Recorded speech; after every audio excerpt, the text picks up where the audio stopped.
Praise the Lord. ദൈവത്തിൻ്റെ അതിപരിശുദ്ധമായ നാമം വാഴ്ത്തപ്പെടുമാറാകട്ടെ. വാദത്തിൽ പ്രഭാത മന്യമായിട്ട് കടന്നു വരുവാൻ ദൈവമായ കർത്താവ് സഹായിച്ച അവൻ കൃപയ്ക്കായിട്ട് നന്ദിയോടെ ദൈവത്തിന് സ്തോത്രം ചെയ്യുന്നു.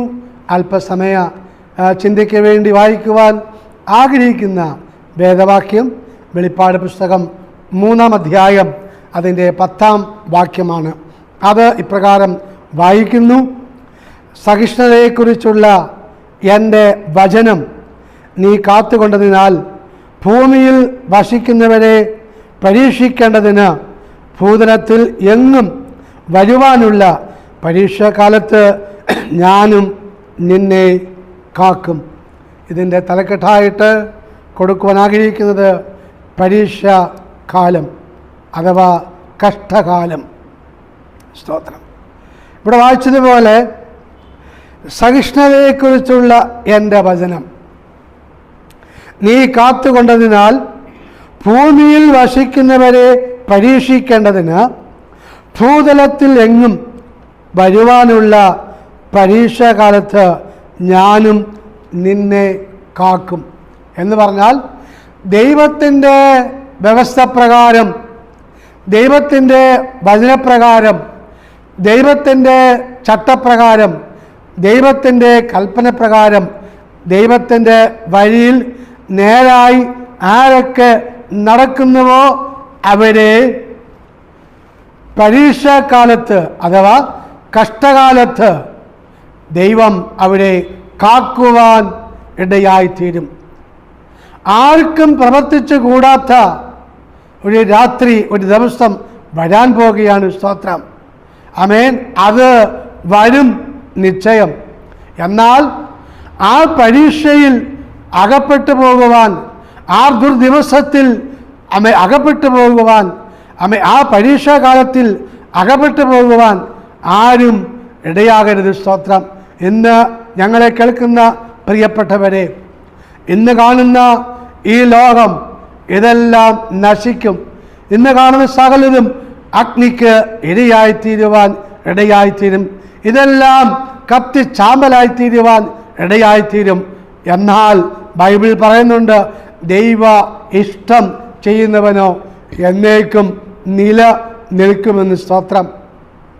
അങ്ങനെയെങ്കിൽ ദൈവം നൽകിയിരിക്കുന്ന ഈ സൃഷ്ട ആയുഷ് ദൈവഹിതം തിരിച്ചറിഞ്ഞ് മനസ്സ് പുതുക്കി രൂപാന്തരപ്പെട്ട് ദൈവഹിതപ്രകാരം ദൈവകൽപ്പനകൾ അനുസരിച്ച് ദൈവത്തിൻ്റെ വഴിയിൽ കൂടി നടക്കുവാൻ ഇടയാക്കട്ടെ. അങ്ങനെയെങ്കിൽ അതിൻ്റെ അനന്തരഫലം നിത്യ ജീവൻ പ്രാപിക്കുവാൻ ഇടയായിത്തീരും. സ്തോത്രം. നിത്യ ജീവൻ പ്രാപിക്കുവാൻ ഇടയായിത്തീരും. സ്തോത്രം.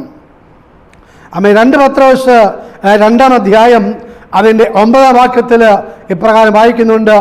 2 പത്രോസ് 2-ാം അധ്യായം അതിൻ്റെ 9-ാം വാക്യം: കർത്താവ് ഭക്തന്മാരെ പരീക്ഷയിൽ നിന്ന് വിടുവിപ്പാനും നീതികെട്ടവരെ വിശേഷാൽ മലിന മോഹം കൊണ്ട് ജഡത്തെ അനുസരിച്ച് നടക്കുകയും കർത്തൃത്വത്തെ നിന്ദിക്കുകയും ചെയ്യുന്നവരെ തന്നെ സ്തോത്രം എന്ത് സംഭവിക്കും? ആ പരീക്ഷാകാലത്ത് ഏൽപ്പിച്ച് കൊടുക്കുവാൻ ഇടയായിത്തീരും. സ്തോത്രം. എന്നാൽ ഭക്തന്മാരെ എന്ത് ചെയ്യും? പരീക്ഷയിൽ നിന്ന് വിടുവിക്കുവാൻ ഇടയായിത്തീരും. അതെ, പരീക്ഷയിൽ നിന്ന് വിടുവിക്കുവാൻ ഭക്തന്മാരെ മാത്രമേ ദൈവം കണ്ടിട്ടുള്ളൂ. സ്തോത്രം.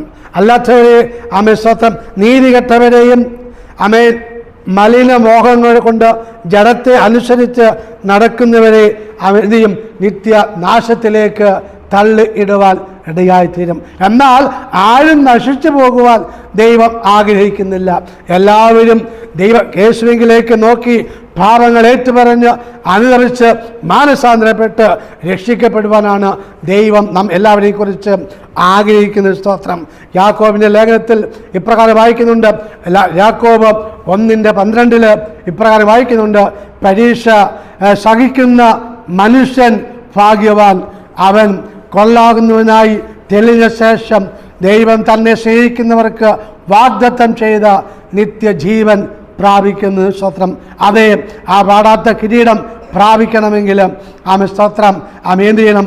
അല്പനേരത്തേക്ക് ഈ കടന്നു വരുന്ന ഈ അഗ്നിശോധനയിൽ സ്തോത്രം നാം വിജയിക്കുവാൻ ഇടയാകണം. സ്തോത്രം നാം വിശ്വാസത്തിൽ നിലനിൽക്കുമ്പോൾ ഒരുപക്ഷെങ്കിൽ പലവിധമായ പരീക്ഷകൾ വരുവാൻ ഇടയായിത്തീരും. എന്നാൽ വരുന്ന പരീക്ഷകളിൽ നാം ജയിക്കുവാൻ തീരണം. അപ്രകാരം ജയിച്ചാൽ സ്തോത്രം വാടാത്ത കിരീടം പ്രാപിക്കുവാൻ ഇടയായിത്തീരും. സ്തോത്രം. വെളിപ്പാട് പുസ്തകം 2-ാം അധ്യായം അതിൻ്റെ 10-ാം വാക്യത്തിൽ ഇപ്രകാരം വായിക്കുന്നുണ്ട്: നീ സഹിപ്പാനുള്ളത് പേടിക്കേണ്ട, നിങ്ങളെ പരീക്ഷിക്കേണ്ടതിന് പിശാച് നിങ്ങളിൽ ചിലരെ തടവിൽ ആക്കുവാൻ പോകുന്നു. 10 ദിവസം നിങ്ങൾക്ക് ഉപദ്രവം ഉണ്ടാകും. മരണപര്യന്തം വിശ്വസ്തനായിരിക്ക, എന്നാൽ ഞാൻ ജീവകിരീടം നിനക്ക് തരുമെന്ന്. സ്തോത്രം. അതേ ജീവകിരീടം പ്രാപിക്കുവാൻ ദൈവം നമ്മെ സഹായിക്കുമാറാകട്ടെ. വെളിപ്പാട് പുസ്തകം അതിൻ്റെ 6-ാം അധ്യായം 10-ാം വാക്യത്തിൽ ഇപ്രകാരം വായിക്കുന്നുണ്ട്: വിശുദ്ധനും സത്യവാനും ആയ നാഥ, ഭൂമിയിൽ വസിക്കുന്നവരോട് ഞങ്ങളുടെ രക്തത്തെക്കുറിച്ച് നീ എത്രത്തോളം ന്യായവിധിയും പ്രതികാരവും നടത്താതെ ഇരിക്കും എന്ന് അവർ ഉറക്കെ നിലവിളിച്ചു. ഇന്ന് നമുക്കറിയാം, ഇന്ന് പലയിടത്തും ദൈവസഭകൾ, ദൈവമക്കൾ സ്തോത്രം ഉപദ്രവങ്ങൾ ഏറ്റുകൊണ്ട് ഇരിക്കുകയാണ്. സ്തോത്രം. വടക്കേ ഇന്ത്യയിലും അതുപോലെ പല സിറിയ, നൈജീരിയ ഇങ്ങനെയുള്ള പല ഭാഗത്തായിട്ട് അനേക ദൈവമക്കൾ രക്തസാക്ഷികളായി തീർന്നുകൊണ്ട് ഇരിക്കുന്നു. സ്തോത്രം. എന്നാൽ സ്തോത്രം ആ രക്തത്തിനൊക്കെ, വിശുദ്ധന്മാരുടെ രക്തത്തിനൊക്കെയും കണക്ക് ചോദിക്കുന്ന, ന്യായം വിധിക്കുന്ന ഒരു ദിവസം വരാൻ പോവുകയാണ്. സ്തോത്രം. Praise the Lord. ഹല്ലേലൂയ. ആമേൻ. ദൈവഭക്തന്മാരെ ആരൊക്കെ ഉപദ്രവിക്കുന്നുവോ, ദൈവഭക്തന്മാരുടെ രക്തം ആരൊക്കെ ചൊരിയുന്നുവോ അവർക്കൊക്കെയും ഒരു ന്യായവിധി ഉണ്ട്. സ്തോത്ര. ദൈവം നീതിയുള്ള ന്യായാധിപതിയാണ്. മുഖം നോക്കാതെ ന്യായം വിധിക്കുന്ന ന്യായാധിപതിയാണ് ദൈവം. സ്തോത്രം. അതുകൊണ്ട് ഇന്ന് ഞങ്ങളെ കേൾക്കുന്ന പ്രിയപ്പെട്ടവരെ, ഇന്ന് പലയിടത്തും ദൈവമക്കളെ ഉപദ്രവിക്കുന്നു. സ്തോത്രം. ഉപദ്രവങ്ങളൊക്കെയും ഇതിൽ ഉള്ളതാണ്. സ്തോത്രം. ദൈവസഭ എന്ന് ഉടലെടുത്തോ അന്ന് മുതൽ അവസാനം വരെയും ദൈവസഭയിൽ ഉപദ്രവങ്ങൾ ഉണ്ടാകും. സ്തോത്രം. എന്നാൽ അവസാനം ഉപദ്രവങ്ങൾ ഏൽക്കുന്നവർക്ക് നിത്യ ജീവൻ പ്രാപിക്കുവാൻ ഇടയായിത്തീരും. സ്തോത്രം.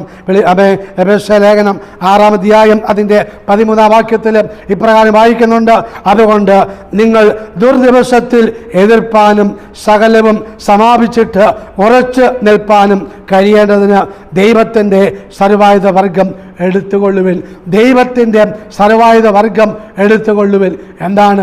ദൈവത്തിൻ്റെ വചനം എടുക്കുക, ദൈവത്തിൻ്റെ വചനം മുറുകെ പിടിക്കുക.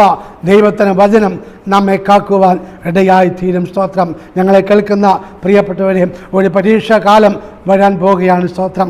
ആർക്കും പ്രവർത്തിച്ചു കൂടാത്ത ഒരു ദിവസം വരാൻ പോവുകയാണ്. എന്നാൽ അതിനു മുമ്പായിട്ട് യേശുവിലുള്ള രക്ഷ കരസ്ഥമാക്കിക്കൊണ്ട് നമുക്ക് ആ നിത്യജീവൻ പ്രാപിക്കുവാൻ സർവശക്തനായ ദൈവം സഹായിക്കുമാറാകട്ടെ, അനുഗ്രഹിക്കുമാറാകട്ടെ. ഒരു നിമിഷം പ്രാർത്ഥിക്കുവാൻ ആഗ്രഹിക്കുന്നു. സ്നേഹവാനായ ദൈവമേ, സ്വർഗീയ പിതാവേ, ഈ നല്ല സമയത്തിനായി സ്തോത്രം. കർത്താവേ, ഇന്ന് വചനം കേട്ട എല്ലാവരെയും ദൈവകരങ്ങളിലേക്ക് ഏൽപ്പിച്ച് പ്രാർത്ഥിക്കുന്ന കർത്താവേ, വരാനിരിക്കുന്ന ആ പരീക്ഷാ ദിവസത്തിൽ, ആ കഷ്ടകാലത്തിൽ ആരും കർത്താവേ നഷ്ടപ്പെട്ടു പോകുവാൻ ഇടയാകാതെ എല്ലാവരും അങ്ങിലേക്ക് നോക്കി നിത്യരക്ഷ പ്രാപിക്കുവാൻ അങ്ങ് സഹായിക്കണമെന്ന് അങ്ങയോട് പ്രാർത്ഥിക്കുന്നു. ഇന്ന് കഥാവചനം കേട്ട എല്ലാവരെയും അതിനായി സഹായിച്ച് അനുഗ്രഹിക്കണമെന്ന് അങ്ങയോട് പ്രാർത്ഥിക്കുകയാണ്. സകലമാനവും മഹത്വവും അങ്ങേ കൽപ്പിക്കുകയാണ്. പ്രാർത്ഥന കേട്ടിയ സ്തോത്രം. കർത്താവായ യേശു ക്രിസ്തുവിൻ ധന്യമുള്ള നാമത്തിൽ തന്നെ. ആമേൻ. കർത്താവായ യേശു ക്രിസ്തു നമ്മെല്ലാവരെയും സഹായിക്കുമാറാകട്ടെ, അനുഗ്രഹിക്കുമാറാകട്ടെ. നല്ല ദിവസം നേരുന്നു. ആമേൻ. ആമേൻ.